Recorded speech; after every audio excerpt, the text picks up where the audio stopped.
From Wish TV and the All Indiana Podcast Network, this is the News 8 Daily 8 Podcast with Wish TV's Kylie Conway. A Wish TV News 8 update. From Wish TV, I'm Drew Blair, in for Kylie Conway with your News 8 Daily 8 on this Thursday, July 14th. Your first headline, a rare public appearance caps an unordinary week for Andrew Luck. Grand Park played host to a rare sighting of former Colts quarterback Andrew Luck since his stunning departure from professional football 3 years ago. On Wednesday, Luck helped out at the Gridiron Gang. His old teammate Robert Mathis runs the Youth Football Skills Academy. Luck has maintained an extremely low profile, including no on-the-record interviews regarding his decision to walk away from the game at the age of 29. On Monday, Wish TV Colts insider Zach Kiefer released Luck, a 6-part podcast series from The Athletic, which chronicles Luck's football journey from childhood through retirement. The podcast skyrocketed up the charts overnight, becoming the most downloaded sports podcast in the country this week. The FDA is granting emergency use authorization for a fourth COVID vaccine in the U.S. It's for the version by Novavax. Scientists say it uses different technology to fight the virus. They explain harmless protein fragments teach the body's immune system how to fight off COVID-19. Novavax says it generates a broad immune response to variants, including the newest Omicron strains. CDC advisors are set to meet Tuesday next week for a final recommendation. The Biden administration already ordered 3.2 million doses of the Novavax vaccine. NDOT is under deadline to send a plan for electric vehicle infrastructure to the federal government. The government wants to build a nationwide network of at least 500,000 EV charging stations. The plans must include placing 40% of charging stations in marginalized communities. NDOT says it is still working out specifics. It may consider a lot of churches for charging stations. The state's new iLearn report offers a small bright spot after years of pandemic-disrupted learning.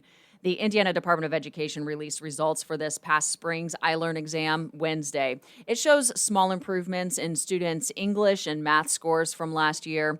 Students with passing scores still remains around 8% below pre-pandemic pass rates. The data does show minor decreases for 6th and 8th grade English scores. State officials say it could take 3 to 5 years before those scores surpass 2019's scores. The second half of your Daily 8 top stories, next. A man from Columbus, Ohio is facing charges for raping a 10-year-old girl who traveled to Indiana to get an abortion. The case drew national attention and led some prominent lawmakers to suggest it was fake. Republican Congressman Jim Jordan claimed the case was a lie in a tweet he posted. He later deleted it. The suspect in the rape will appear in court on July 22nd.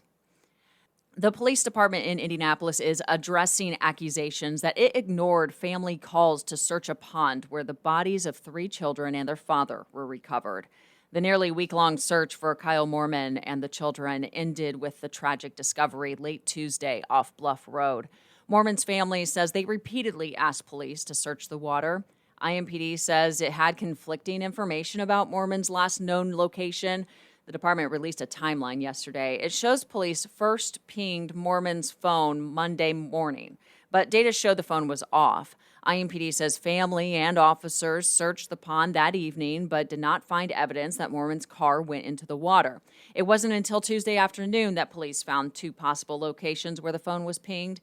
IMPD then coordinated with DNR and IFD to search the pond.